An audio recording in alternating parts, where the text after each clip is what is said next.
Yo, what's going on, guys? Just want to give a massive thanks to Safe and Secure Security, as well as Rich by Nature, which I'm wearing right now. Big up Rich by Nature, sponsoring this episode.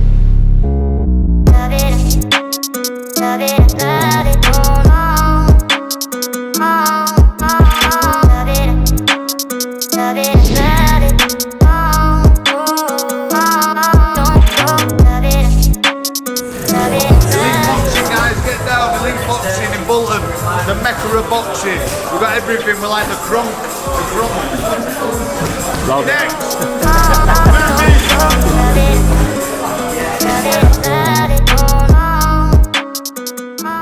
What's going on, guys? My Soul Trebler here in Bolton at the Elite Boxing Gym. Listen, this 4-hour journey from London, I've been excited. And one of the reasons why I'm excited is sitting right next to me right now. I've heard a lot about this man before coming up here, from his trainer, from the people in the gym. But I want to introduce you to one of the biggest prospects coming out of the UK right now. His name is Abdul Khan. How you doing, Abdul? I'm doing good, brother. Thank you for coming. I appreciate it. I'm more than happy to be here. Firstly, I want to start with your journey, yeah? Because before we get into the gym, you know, this is where you're making a name for yourself. But a lot of people don't realize that before you actually step into the ring, before you make your name in the under the lights, as they say, you know, there's always a story, right? And we want to kind of just unpack that just quickly. Tell me, what's brought you to this point so far? So I started boxing when I was 8 years of age. You know, obviously I'm born and bred in Bolton, so I only live like a local lad. Yeah, I'm local. Yeah. This gym's like on my doorstep. Like I can throw a stone and it's right here. Yeah. So but I started in this very gym when I was 8. I just started just to stay, you know, keep myself fit, keep myself occupied. Yeah. You know, as a young lad, you know, hobbies. That's all it was, and I just took it, you know, step by step. Just stayed at it. You know, I didn't really think anything of boxing at the time. Yeah. And then who brought you to the gym? I'll say when I was younger, it was actually like my dad. I used to live with him. Yeah. He brought me to the gym. It was just because give me a bit of a hobby, give me a bit of a purpose, and you know, when I was things happened at home when I was like 10, and then my parents split up, so I ended up living with my mum. But my mum was like, "You're gonna stay at the gym, just so you can be a man," and that's the whole point, really. So your mum decided to keep you within that routine that your dad had started, basically. Yeah, it started, but it was on and off. Really, it weren't really like I wouldn't say it was like there weren't no structure. It was just, you know, here and there, hit and miss. But my mum was like, right, you know, you should go to the gym twice a week so you can stay fit. And because I only live with women, I only live with 2 sisters and my mum. So you have to be the man of the house. Yeah, so you have to be the man of the house. She's like, I don't want a third daughter. You know what I'm saying? She's like, you stay in the gym. Yeah. And so I just stuck at it. To be fair, it was just staying at it. Yeah.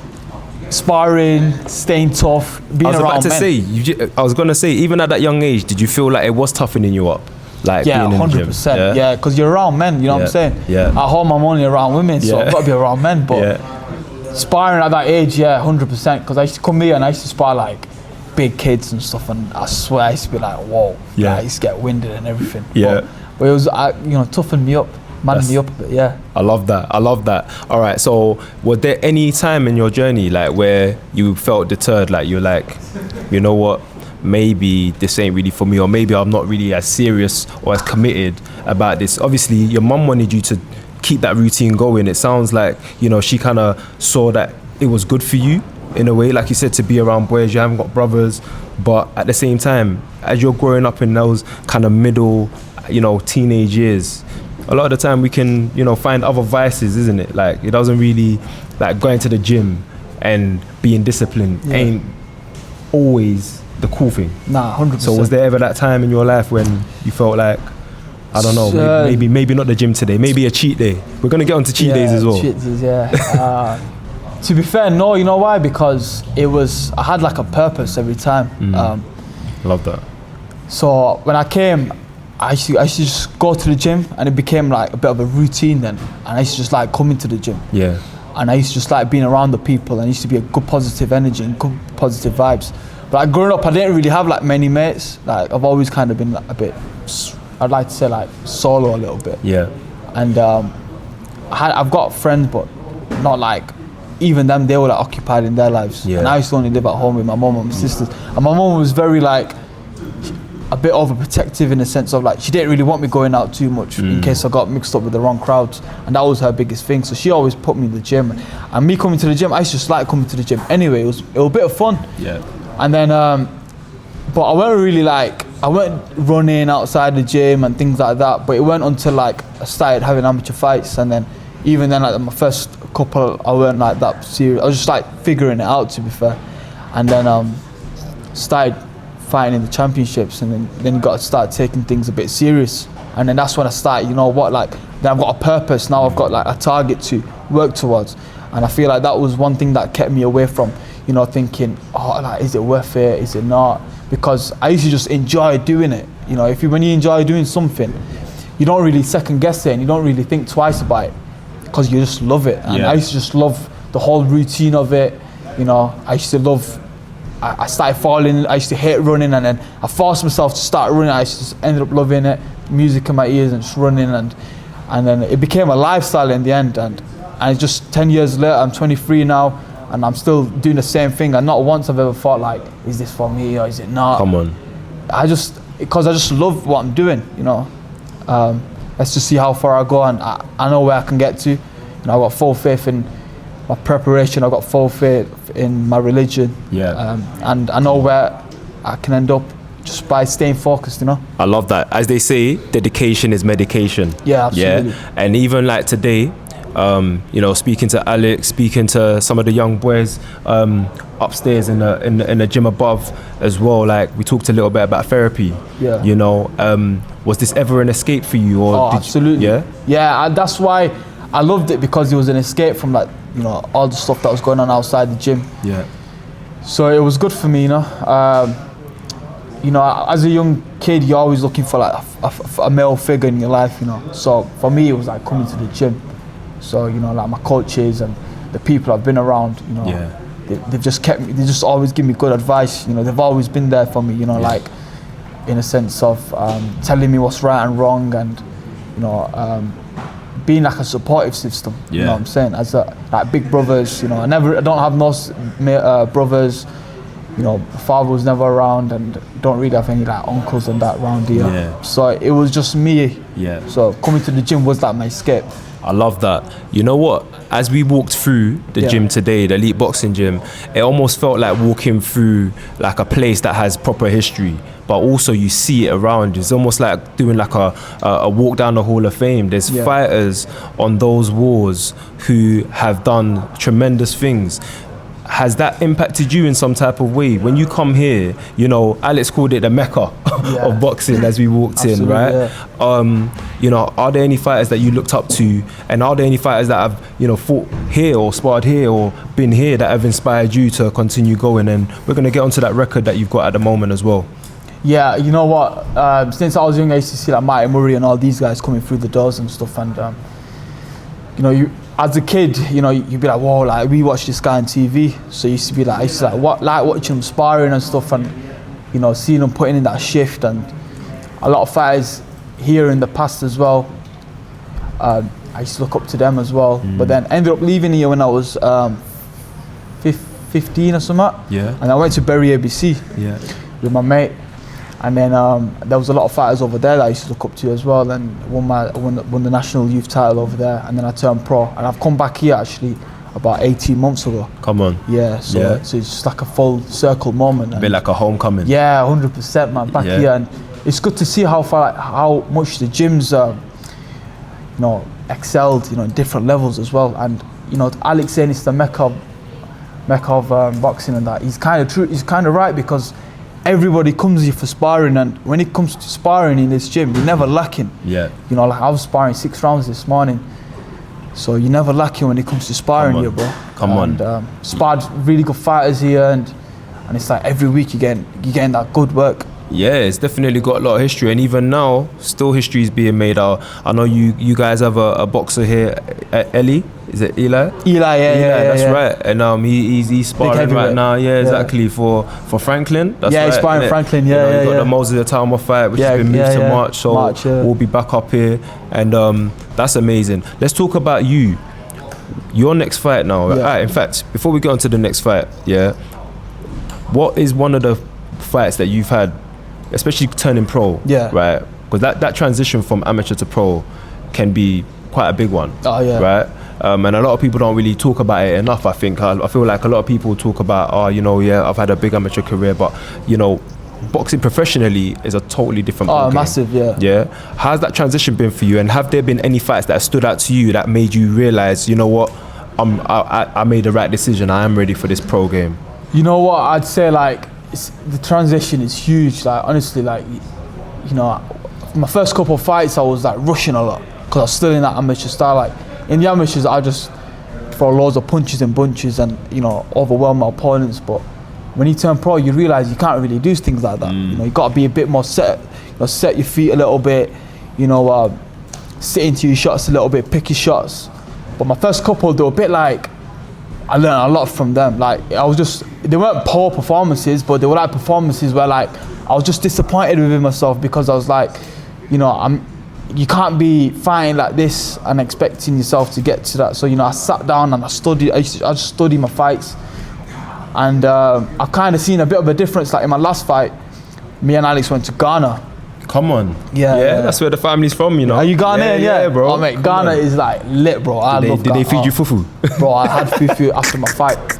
Bro, you know what? I'd love to go back to Ghana, bro. Ghana. Come on. Hey, let's go, man. I'm going with you, bro. Bro, Ghana, I thought that probably like, it reminds me of Pakistan. Yeah. And I love going to Pakistan. You know what's crazy? All right, so we support, and I want to do a big shout out to Zaina Nasser. I'm not sure. Oh yeah, I know Zaina. Yeah, she was in Pakistan with me. Yeah, man. Like we're working on some stuff for Zaina, sponsorships and stuff. And I was actually meant to be. I was in. I think I was in Saudi recently for the Ring 4.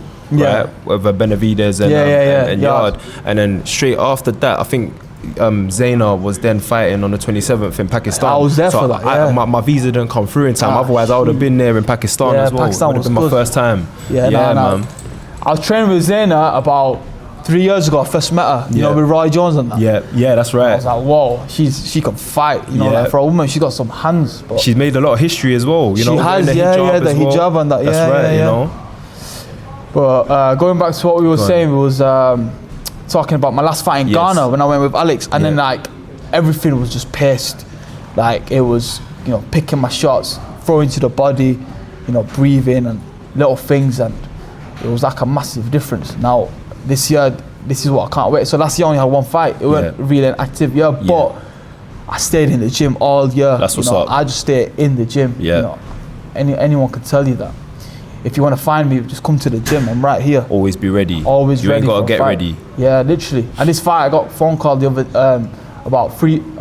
so I'm fighting in 3 weeks. Yeah. And literally 3 weeks notice. I'm like, I'm ready. Yeah. Because I just need activity. And what I can't wait to show this year is what I've been working on. The levels of improvement, and God willing, inshallah. This is what I'm looking forward to doing. I love that. Do you know much about your opponent? Not really, to be fair, if I'm honest with you. It's just probably a run out, keeping me active. And then hoping to be fighting in Pakistan again in May. Come on. So, same card what Zina was just literally on. Yeah. So I'm assuming she'll be fighting again. Yeah. And it'd be good to show you Pakistan, man. Alright, come on, man. You gotta take me round, bro. You know what I mean? You gotta come. You like it. You gotta show me all the delicacies. You know what I mean? We'll show the boxing, but we'll also show the culture as well. Oh, bro, the food there is banging. You love it. Yeah. Bro, but Ghana, I swear, I can't wait to. I'd love to go back. Alright, come on. Let's do some cultural exchanges, man. Yeah, we need need to, bro. That's what's up. Yeah, you know. Alright, so tell me, for you, like you said, you want to be active this year. What does 2026 look like for Abdul Khan? Activity and picking up more titles. Yeah. 100%. That's what we have in the pipeline for this year, inshallah. Yeah. Yeah. And let's just say now, I don't know, we get to the end of the year, you picked up those titles. Where do we see Abdul Khan in 3 to 5 years' time? In big domestic fights, big world fights, world title fights, 100%. Yeah. There's no doubt in my mind, We've got a structure in place now, and we just got to follow the plan. You know, I just turn up and do the business, and that's about it. You know what? You're 23. You got the world's your oyster. Yeah. In my opinion, you know, I was just with Ben Shalom and Adam Azim recently. Yeah. You know, young 23-year-old as well. You know, really passionate about his faith. How much does faith play a part in your boxing as well? Oh, bro, faith is everything, because like you got to realize, you know, in our religion it says, you know, don't drink, don't do things like this, and it comes hand with boxing because it's a lifestyle, you know what I'm saying? Yeah. So, you know, keeping my faith strong is everything. Like my spiritual strength is important to me, and you know, I ain't the best. I'm not gonna say, you know, I'm a preacher or anything. None of us are saints, man. We're not all perfect. You know what I mean? Honestly, that's why we need God. Yeah, 100%. You know, when I'm kind of thinking, oh, like when or where or who or what, you know, I just go back to my faith, and that's what gives me that peace, knowing, you know, end of the day, you know, we plan, but he plans, you know what I'm saying? So Greatest of planners. He's the best of planners, and having faith in his plan is more important to me than having faith in any other plan, because, you know, there's a saying, you know, obviously, you know, your mother loves you so much, but God loves you 70 times more than you know, Allah loves you 70 times more than your mother. So imagine if your mom had a pen and she was allowed to write your destiny. You know what I'm saying? She'd be writing all sorts for you, won't she? So imagine, you know, the best of planners writing your destiny. That. You know what I'm saying? You know what? I was even going to touch on your mum as well, you know, because she kept you in the boxing gym at that age of 10, right? Now you're 23. Does she come out to your fights? What's her? Is she in the corner? I want to see that dynamic as well, because sometimes we don't. And I want to know what you fight for as well. But I want to focus on your mum for a little sec. You know, highlight know her support. She's come to like one fight, Is and it? that's about it. She never come back again. Skirmish. Oh mate, she was watching it. She's like, what? Yeah. She didn't even watch the fight. She didn't want to see you get punched. Nah, I don't think she could. Yeah. But yo, she's had a massive impact on my career, because if it weren't for her to keep like telling me about staying disciplined and staying grounded and things like that, I don't think I'd be interested, because it's just like she's instilled it. She's like put it into me, you know, since like I've seen her graft, you know, and I get that work ethic from her. Love that. Like she had to put food on the table for 3 kids, you know, and you know, with a roof over her head and everything. Yeah, man. So I've learned it all from her, you know, staying dedicated, staying, you know, no matter what weather it is in the morning, get up and get out and start grinding. And work ethic actually comes from her. So credit to her, because you know, she wanted, the whole part of me doing boxing was so I've got good guidance. Yeah. You know, I'm not falling into the wrong path. I'm not falling into the wrong crowd. But you know, I'm grateful that it just turned out to be a lifestyle, and it's what I'm doing, you know, 13 years later. Come on, I love that. And speaking on guidance, we live in a generation right now that needs plenty of it. What is your message? I want you to look in one of those cameras, right? And I want you to tell the young people who are watching you, maybe there's someone that's inspired by Abdul Khan right now. They want to be the next Abdul Khan, right? They're watching your growth, your progress. You know, how did they become or attain half of what you've achieved so far and what you're going to achieve? Yeah, they can achieve a lot more than what I've achieved right now if they keep, you know, Allah first, God, keep your faith strong, and listen to your parents. You know, you got to listen to your parents. They know better than you, and find a purpose. I feel like, you know, you can't live without a purpose. That's why I feel like people, you know, nowadays you see a lot of kids, they just lack purpose, I think. You know, there's a lot of talent out there, and there's a lot of, you know, resources out there. You know, there's a lot more out there than there was 10 years ago, more than 20 years ago. Do you know what I'm saying? 100%. Everything's on your phone nowadays. Yeah. And you even got like ChatGPT nowadays. Right. You know what I'm saying? So I feel like people just need to keep, like I was saying it earlier on the other interview, people just need to keep the right people around them. Yeah. It's all about who you are around with. You know, you can be with 5 idiots and you'll be the 6th one. Facts. You got to be with the right people, positive people who get the best out of yourself. And the only people who are going to do that is your parents and your coaches at the end of the day, because, you know, they want the best for you. Come on. I spoke earlier about the cheat days. Oh, let's say about Abdul's cheat day. Do you have cheat days, and what are they? I have a cheat meal. That turns into a cheat day. Yeah. Bro, that cheat. Oh, bro, I love food, man. Yeah. You know what? Too much, man. Yeah. My mate's they actually sponsor me actually, Cube Desserts. Shout out Bro, Cube Desserts. Shout out Cube Desserts, mate. They do like the baddest kunafa strawberry. Yeah. You know what kunafa? Yeah, I love Oh, kunafa. Yeah, mate. man. Come on. Bro, we're talking about food now. I don't mind some curry, bro. Curry. You know, with some like naan bread. Come on. Ooh. Yeah, naan bread. Peshwari. That's my Oh, fault. yeah. Stop it. And I'm off now, bro. lamb gosht. Yeah. Lamb gosht. Yeah. Ooh. And a bit of chicken curry. Yeah. You're a good cook. I ain't a good cook, but Yeah. my mum's the best cook. You got the nutritionist at home. Oh, bro, Yeah. try to handle it. Try to tell her put a little bit of that oil in, but you know what they like with the oil in it. America's gonna be after me soon, bro. Come on, You know come what I'm on. And listen, quickly, speaking on you know, sponsorships and what fighters now in 2026 have to really understand about the fight game as well. You know, it's about how you not just fight in the ring, but also how you hold yourself outside of the ring as well, right? Describe yourself in 3 words. If you're speaking, if new fans, new sponsors, new people are getting to know Abdul Khan today, how would you describe yourself in 3 words? How would I describe? Handsome. Do you agree with that? Hey, listen, I can't say, you know, but Nah, no, did he? no, did he? You know what? Let's get the gaffer in. He can. Alex, we got a question for you. Go on now. Come on. Yes, King. So he's asked me if you could describe me in 3 words. I probably need more than 3 words, I think. No, Abdul, describe him in 3 words: hardworking, hungry, and good guy, good role model. Yeah. Handsome? No comment. It depends if he's sat next to him at Nasib. He's beautiful. Yeah. Next to me now he's pretty ugly, so unfortunately. So it depends who he's sat next to. I love that. And out of those 3 characteristics, which one do you think is the most important for a fighter? The hard working. You know, fighters have got to be. It's a dangerous sport. It's a hard sport, and you've got to be in it. You know, you can't play at boxing, so you've got to be all in. Got to be all in. That's it. And what do you think in terms of like Abdul's potential? You know, you've seen him. You're training him. You're seeing him day to day.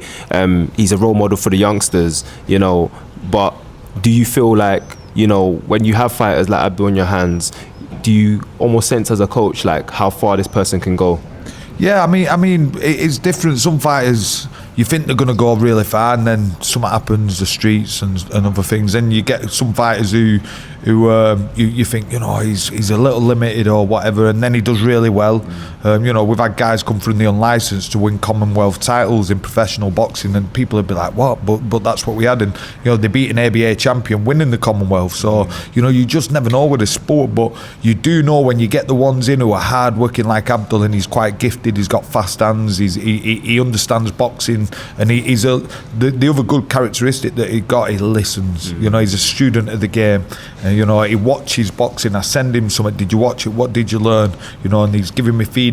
So he's like, he's hungry in that way. So you've got to be that way, and you know, he's definitely got something that some fighters just that miss. Some fighters miss it.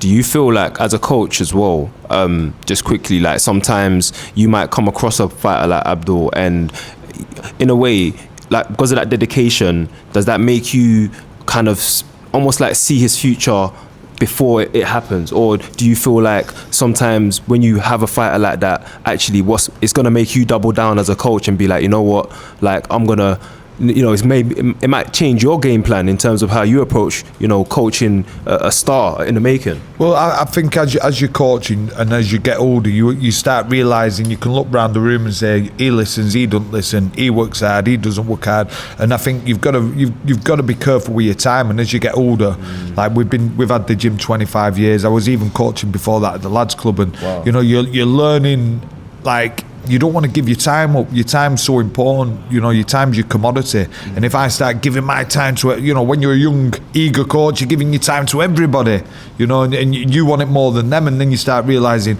can't keep giving my time to these people who won't give me their time, you know, who won't stop partying, who won't, you know, who bring their girlfriends into the, you know, to the spas, to the shows and stuff, and, you know, they don't listen. So you start, as you get older as a coach, you become a little bit wiser and you become a little bit more, what's the word? It's more selective with your time. So people like Abdul, I think, you know what, you know, he gives me his time, he listens, so I'll give him some time. But then there might be someone else there, you're giving them time, but then you're like, why has he not turned up?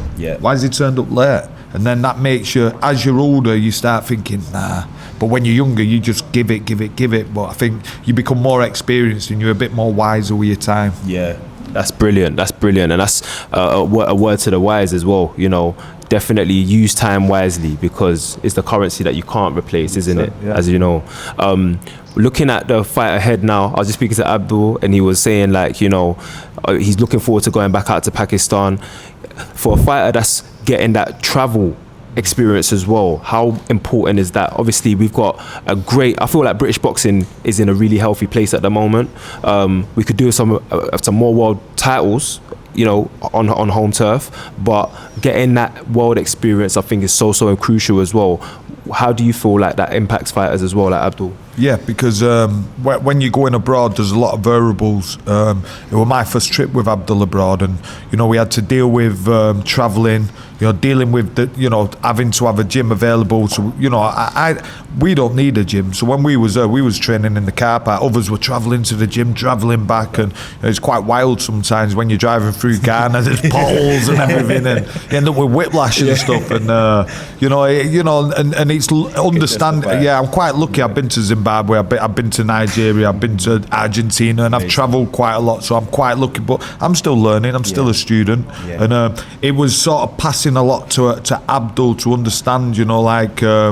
You know, we got to the airport, it was a long flight, so we made sure we do our steps, you know, as we was getting off to get on another plane, and, you know, and it's all new to him, you know. Well, actually, you had boxed before in Dubai, hadn't you? But these trips are a massive learning curves, and just being here in his hometown, going away, it helps you grow. I mean, Ghana were wild, you know, like wild. There was, the stadium should have had about 5,000, and there was about 20,000. There were like people on top of people, on top of people, and they're swinging off the lights, and everything. People just loved it. It was a massive event. Amazing. And what an event it was. So it was crazy for him as well. You know, it was crazy for him. So you know, and he had Anthony Joshua sat there, and all these big stars. Denzel Bentley was around, you know, and it's like what a great experience for him. So anything like that is you're going to benefit from, definitely.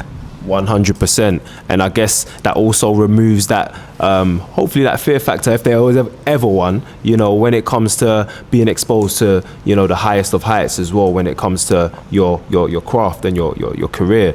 Now, I want to get on to like the final segment. This side is when we talk about, you know, what it's like for you outside of the ring now, right? Because how do you stay consistent? You know, you might listen to your coach. The coach will always tell you, you know, you need to be here at this time, you know, and there's factors that you can control while you're in the gym, but we know that the world is a cruel place, do you know what I mean? And how you, as a fighter, you know, keeping yourself, I guess, you know, on that path to success outside of the ring. It's like what I said earlier, it's just a pure lifestyle for me. This is all I do, literally. Like, thankfully, you know, I don't work.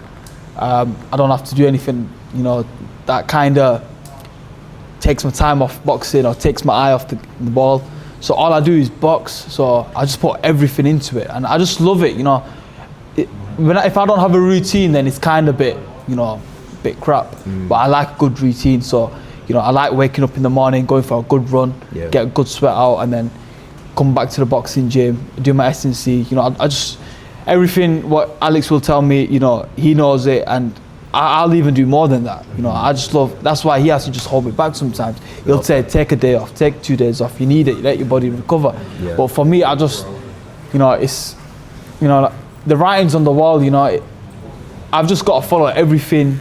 What I tell myself I've got to do, or what he tells me what I got to do in order to become a champion. You know, you got to stick to your word, and you know, I don't want it to be, you know, God forbid, you know, 12th round of a fight and I'm like, whoa, like I should have done this or I should have done that. Yeah. You know, that's another thing, you know, in the fight when it gets all messy and deep, and you got to just, you know, grit your teeth and bite down on your gum shield, and I don't want to be thinking, sugar, you know, I should have done that, you know, in training. You know, I want to go into a fight knowing I gave everything, you know, 110%. You know, when I'm in that change room, I want to be putting my gloves on and knowing that, you know what, I've had the best training for this. Brilliant. And I'm going to put everything on the line tonight. But I don't want to ever go there thinking, you know, I should have done this, you know, or I should have, or could have, or would have. You know, it's late then, isn't it? Yeah.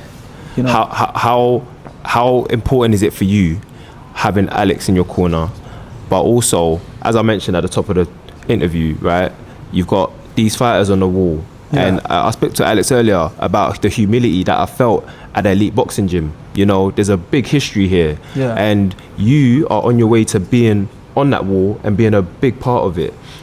How important is it for you to have someone like Alex in your corner as a fighter as well? Yeah, massively. He's been there, you know, he's very experienced in the game.